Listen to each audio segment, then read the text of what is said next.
You're listening to Combat Radio with Ethan Dettenmeyer, right here on LA Talk Radio. We have a guest today. We're about to call a good friend of mine, a good working associate. I've worked with him many times. He's a special guy, very talented. He was the producer on the Blade franchise with Wesley Snipes. He just got back from Sundance, where he's got a film there called Teenage Paparazzi with some of the guys from Entourage. Matt Damon makes an appearance in it. A lot of interesting people. He's a very interesting guy. He's doing a lot of television work, and he has in the past. And his name is Mr. Jon Divens, and we're going to call him up. Hello? Hey, Jon Divens. Yes. Hey, you're on with Combat Radio, man. How are you? I'm good, man. How you guys doing? We're doing fantastic. I was just telling our audience a little bit about you and your somewhat prestigious history with the man, Wesley Snipes, and the Blade films. And if you don't mind, well, I guess we should back before you were born. What's that? Say that? Say that again? That was back before you were born. That's right, man. See, we're already off to a great start with this guy. Hey, let me ask you real quick. Man, I'm not trying to age myself, man. I enjoyed the film like everybody else, man. I was just in the audience, you know. In fact, I saw it on DVD. Yeah. Hey, I was gonna ask, how did you that you did the work with the Blade franchise prior to us working together, and we'll get to that in a minute. But how did that come about? You were instrumental in pulling that together and bringing Wesley on board, weren't you? Can you walk us through that history? Yeah, it was kind of funny, man. I'm a comic book, fiend, and I knew about this franchise, the Blade comic book franchise, way before the Blade film came out. I even had a meeting with Stan about it. I walked around with this comic book in my back pocket, okay, and people would tease me, because I'm an attorney. They would say, "What are you doing with that comic book strip in your back pocket?" I said, "This is a franchise, man. What are you talking about?" And nobody believed me. Not even Stan Lee. He created this character, this Blade character. When I first had the meeting with him, it was my partner and I, this guy named Andy Horn, who was working over at Warner Brothers at the time. And Stan Lee looked at us both and said, "Well, I don't think you guys are going to be able to do anything with this character, but listen, I'll give you the license, and you guys can go, go out and try and get it done." So about this time, this is around, 98, somewhere around in there. I knew a guy who worked over at 20th Century Fox. This guy by the name of David Newman, and he was the first person that I took Blade to. We had written up, a brief synopsis of how we saw the story, so forth and so on, and we took it over there, and this guy loved it. Okay. But he said, "Listen, I'm a young producer over here. I'm not going to be able to get this thing done. This is a big budget film." We said, "What do you mean big budget? It's $10 million, And he says, "Well, I think it's a little more than $10 million, because at that time, the person that we had attached to play Blade was LL Cool J, who coincidentally sort of looked like Blade, even more so than Snipes. LL Cool J looked like the original Blade. And he had been my client at that time. I was representing him as a rapper, and that fell apart because in the meeting, the next place we took it to was to New Line. There's a young guy over there, Mike DeLuca. Mike DeLuca loved the idea. I mean, even before we started talking, he said, "Blade, yeah, I'll do it. He had been a comic book fan of Blade also. And the first meeting we had over there was with LL Cool J attached as being Blade. And, at that time, they weren't really paying actors, rappers as actors, quite a lot of money. They offered him a small amount of money. And, fortunately, he rejected it. And that's when I put in the call to Snipes. The minute Snipes heard about the character, he said, "I'm all over this, man. Please get me involved." And, from there, the rest is history. It did. It became a franchise. Blade 1 did really well at the box office, premiered at number 1. Blade 2 also premiered at number 1. And did really well for both domestic and international box offices. Did you have a That hand? was the... No, go ahead. I didn't mean to interrupt you, John. I do that to all my guests. I interrupt them. But no, I was going to ask, did you pick the director for that? Because it's the film's got a pretty innovative rhythm to it. Yeah, well, the thing is that what we did at the very beginning was we sort of stamped our ideal on it. That this whole thing about vampires and how vampires have been portrayed prior to to the Blade movie.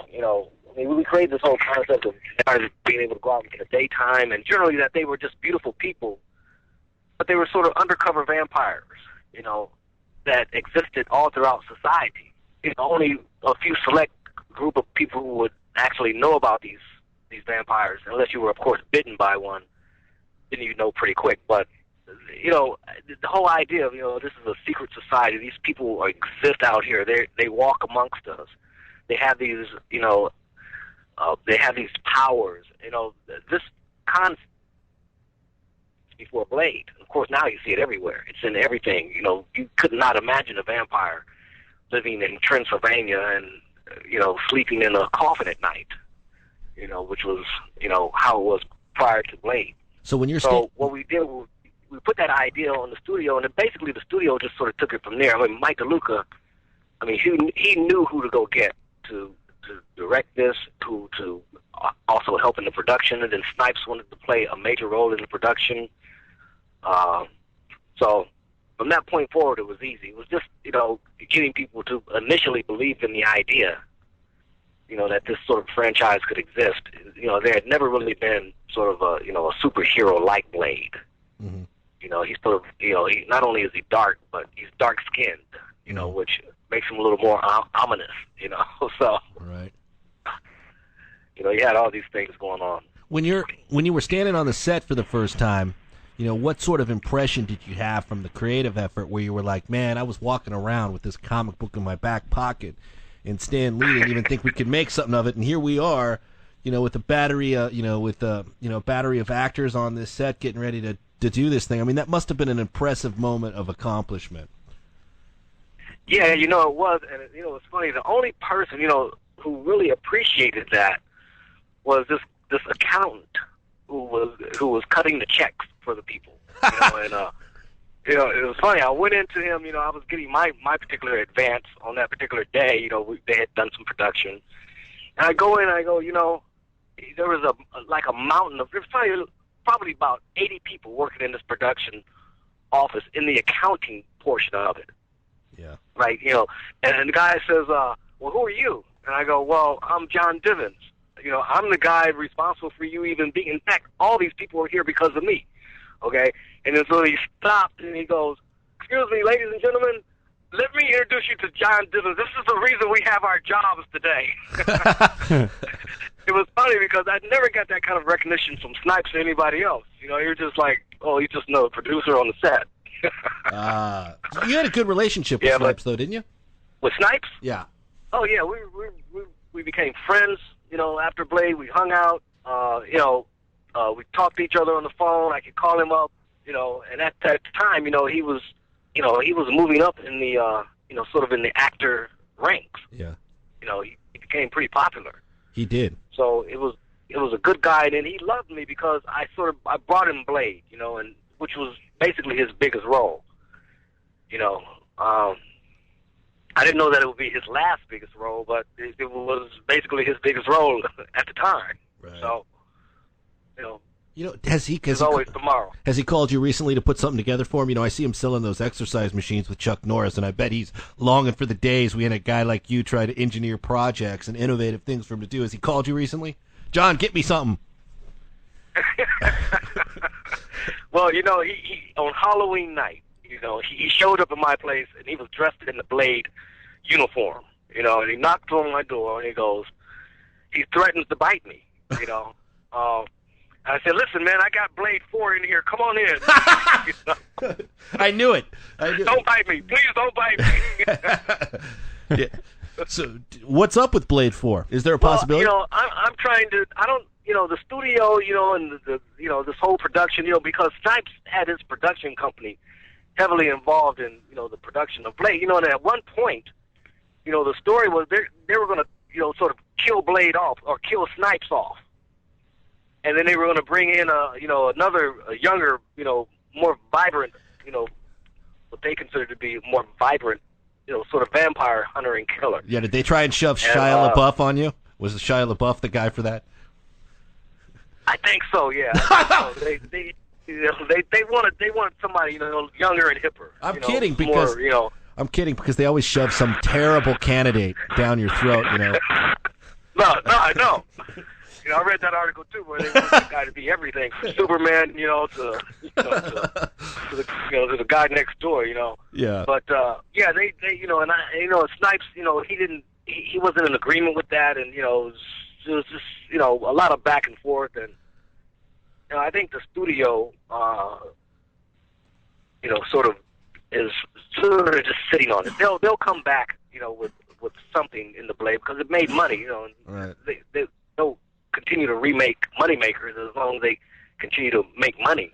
Right. So I think you're going to see it Blade 4. They're going to have to come back to me though because I originated the whole idea, and they sort of moved away from the original, course of the Blade, franchise. I think, they should have been doing things more like along the lines of, not necessarily Twilight, but in that direction, because you could bring more people in that way.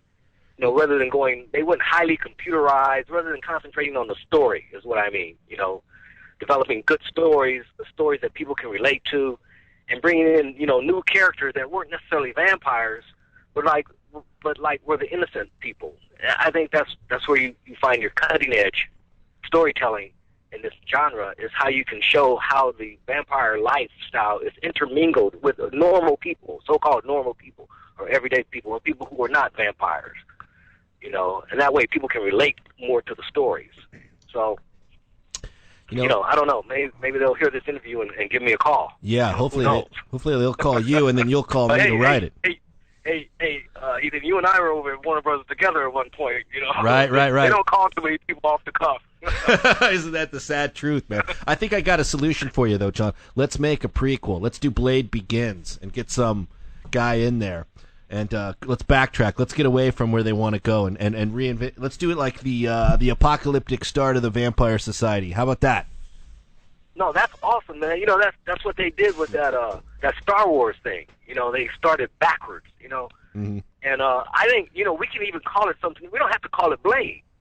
We could call it something different, and that way the studio won't, but people will know what it's about. Right. You know what I'm saying? Yeah. We won't call it Blade, but we'll call it something else. But people will know that because my name's involved. That this is what happened before all that other stuff. Right. That's a good idea. We'll definitely get some calls on that. Yeah. Let's put that lunch down on the books. Yeah. Let's generate that vibe. Throw it out there, man.